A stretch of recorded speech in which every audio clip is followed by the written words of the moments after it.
Oi, gente da Arsenal Brasil, tudo bem? Obviamente estou gravando com um pouco de pressa, estou sem convidado. Só queria falar rapidamente sobre os 55 demitidos pelo Arsenal no dia de ontem. Para quem não sabe, o clube anunciou que muito difícil, coronga, não sei o que, temos que demitir 55 pessoas. Eu espero que vocês entendam a nossa necessidade para continuar competindo. E eles foram bastante cretinos, eu acho, a associar a nossa capacidade de competir dentro de campo com a necessidade de cometer essas demissões. Obviamente, muita gente ligada à estrutura da manutenção do estádio, porque o estádio não vai abrir para público tão cedo, mas teve muita gente demitida ali que era muito importante para o clube e que duvido, quer dizer, que considerando, né, se o clube considera que as posições dela não são mais importantes, isso diz muito mais sobre o clube do que sobre elas, sabe? Por exemplo, Francis Cadidial, o nosso chefe de scouting, né, de olheiros, foi demitido. O chefe de recuperação física dos jogadores, inclusive a quem o Kieran Tierney agradeceu pessoalmente na sua postagem de Instagram, do título da FA Cup, dizendo que sem ele não teria sido possível retornar aos gramados na forma que ele retornou.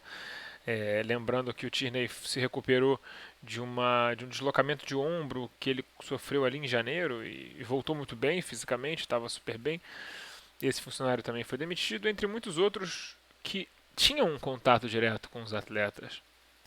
E os atletas, que por sua vez aceitaram um corte de salário de 12,5%, com a promessa de que não haveriam demissões no clube caso eles aceitassem esse corte. Então eles aceitaram o corte, houveram as demissões mesmo assim, o que causou com que o grupo de atletas tenha ficado absolutamente revoltado e queira uma reunião com a diretoria do Arsenal para esclarecer que diabos está acontecendo. É bom lembrar que esse acordo de redução salarial só foi possível porque o Arteta interviu e botou a credibilidade dele junto aos jogadores, dizendo o quão era importante que eles aceitassem isso para, né, enfim, para o clube. Então, isso afeta a relação do Arteta com os jogadores, do Arteta com a diretoria, dos jogadores com o Arteta, dos jogadores com a diretoria e da torcida com o clube. Porque quanto o Arsenal está economizando nisso aí? Se você for considerar que são alguns salários são de alguma monta razoável, né? Tenho certeza que o Kai Dial não ganha menos de 500 mil euros por ano, por exemplo, e que o chefe de preparação física não ganha menos de 120 mil libras por ano. Esses 55 funcionários devem representar aí 3 a 4 milhões, talvez, de economia anual de salários, o que dá o prêmio da FA Cup. O prêmio da FA Cup foi 3,5 milhões de libras, dá mais ou menos isso aí. Então é desse tipo de economia que a gente está falando. Faz tanta diferença assim para o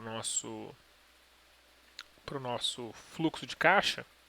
Se faz, por que a gente está contratando o William? 32 anos, 100 mil libras de salário por mês, 3 anos de contrato, ele vai ter 35 anos de idade ao final do contrato. Nada contra o William, o ponto não é esse. Talvez ele até seja útil, porque ele é de fato um jogador experiente, mas é uma contratação difícil de entender. Né? Quer dizer, ela é super fácil de entender quando você lembra que o agente dele é o Kia Jorabichian e que, bom, a gente só contrata atleta do Kia hoje em dia, basicamente, né? Só lembrar que nos nossos livros já temos aí Davi Luiz, Cedric Soares e certamente temos algum outro aí que eu estou esquecendo no momento. Mas esses são os que me chamam mais a atenção porque a gente está virando meio que um depósito do jogador decadente do Kia. Né, graças à administração do Edu, que trabalha com o Kia desde a época do Corinthians e tudo mais, que trouxe essa, nessa praga pra gente, né? O Pablo Mari tem uma relação oblíqua com o Kia também, né? O Canales, Arturo Canales, que é agente dele também, era agente do Naemery, é parceiro de negócio do Kia, né? Então é o pior dos dois mundos, né? Porque o Kia não só é muito chegado no Edu, como ele deve ter rapidamente chegado junto do Raul Sanher também, porque, enfim, é amigo do meu amigo, é meu amigo, e ele está sempre na no camarote de diretores do Arsenal vendo o jogo, e ainda se sente na autoridade da mídia reclamar do que está acontecendo no Arsenal. É muito interessante o papel do Kia. O Kia que virou basicamente um funcionário do clube sem.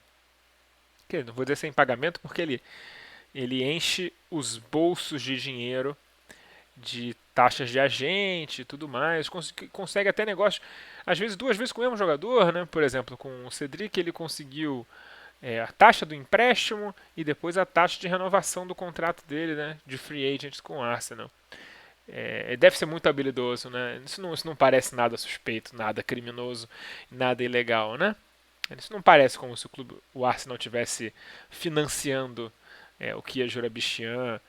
E isso também não reflita muito mal na conduta ética, na visão de conduta ética, pelo menos, do Edu e do Raul Sanher. Então é isso, e as coisas estão intrinsecamente conectadas, né? O clube ele procura soluções que, vamos lá, não funcionaram da última vez. A última vez que o Arsenal pensou em fazer essa ponte com jogadores experientes para voltarmos ao top 4, nós renovamos com o Ozil, trouxemos Mkhitaryan e Aubameyang. E bem, se não é pelo Aubameyang, isso teria sido um desastre completo, né? E com Ozil e Mkhitaryan foi um desastre completo ao ponto da estratégia ter sido praticamente invalidada em geral. Por exemplo, havia um jogador no elenco do clube que foi dispensado, Aaron Ramsey, em detrimento dessa estratégia. Hoje, em retrospectiva, acho que não resta nenhuma dúvida de que ter renovado com o Ramsey e nunca ter ido atrás do Mkhitaryan, ter vendido o Alexis quando ele valia 60 milhões de libras e não ter trocado ele pelo Mkhitaryan, porque, sei lá, porque o Arsene Wenger tinha poder demais, né? E depois do poder para renovar com o Ozil, que também foi um erro. E a diretoria atual ela meio que dobrou a aposta. Trouxe o Davi Luiz, que também é um jogador desse perfil. Trouxe o Socrates, que é um jogador desse perfil, né? Que não está dando certo. Esses jogadores não estão dando certo, porque o futebol não funciona desse jeito. E ninguém na Premier League, do top 6 pelo menos, tem essa proposta. Você não vê clubes italianos mais fazendo isso. Geralmente esses jogadores iam até para a Itália, mas nem na Itália eles se criam mais. Na Alemanha ninguém trabalha desse jeito. Na Espanha os grandes clubes também não trabalham desse jeito. Então o Arsenal virou basicamente um clube turco, sei lá, um Fenerbahçe da vida, ou até um clube do Oriente Médio, um clube da Superliga Chinesa, operando na Premier League. E quem ganha com isso? Certamente o Raul Sanher e o Edu ganham muito com isso, mas os 55 demitidos, claramente não. E aí a gente tem que também pegar a responsabilidade e levar acima deles.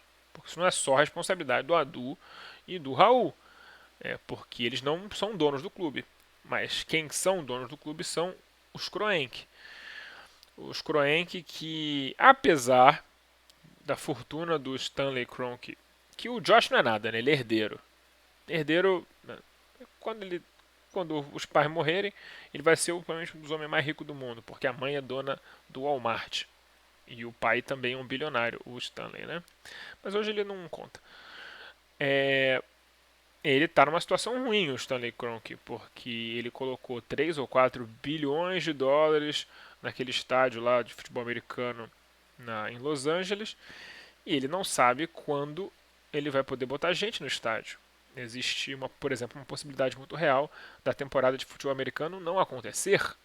Não é que vai ser de portões fechados. É simplesmente não acontecer. Então, ele está numa situação financeira delicada. né? Mas por outro lado, ele tem acesso a linhas de crédito sem juros, basicamente, do governo dos Estados Unidos para sempre, né? Foi ofertado muito dinheiro barato para gente como Stanley Kroenke, né? Donos de franquias esportivas. Então ele não teria muita dificuldade de, por exemplo, injetar dinheiro no Arsenal, dinheiro com juros baratos. Ele podia até passar a dívida para a gente fazia a gente pagar. Eu não quero nem dinheiro de graça desse cara, mas ele poderia colocar dinheiro no clube muito barato através das suas corporações capitalistas do mundo e permitir que o Arsenal não tivesse que demitir essas pessoas que são importantes para o clube. A gente não está falando de um empréstimo muito grande, a gente está falando, sei lá, talvez de um empréstimo de 10 milhões de libras para ser pago em 10 anos, quase sem juros. Então, nada para o Arsenal, né? O Arsenal é um clube que arrecada 450 milhões de libras por ano. Óbvio, vai perder muita receita com a Covid, mas nada que não. Enfim, isso tudo é contornável. Mas não existe o desejo de contornar. Parece que ele não está disposto, os donos do clube não estão dispostos a fazer nenhum tipo de administração que faça com que o clube floresça, né? Basicamente, eles têm aquela mentalidade contábil estrita, né? Se tem problema de receita, a gente corta na despesa e fica tudo bem. E não, sei lá, tenta conseguir outras fontes de receita. Por exemplo, a própria não existência de uma temporada de futebol americano. A temporada de beisebol nos Estados Unidos está sendo complicada e a gente não sabe até onde vai. A MLS também, sei lá. E o basquete vai ser abreviado, né?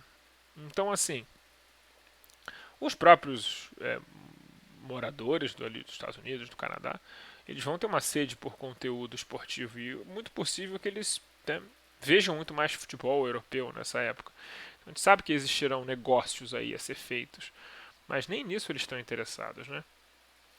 Então, eu só queria falar isso mesmo, assim, para atualizar vocês, quem não estava muito por dentro do assunto, o tamanho do problema que os Kroenke e a diretoria administrativa direta ali do Arsenal, né, o Vinay e o Raul e o Edu criaram com o elenco, criaram com o Arteta, que deve também estar cuspindo da abelha africana, porque ele botou a credibilidade dele no nome desses vagabundos.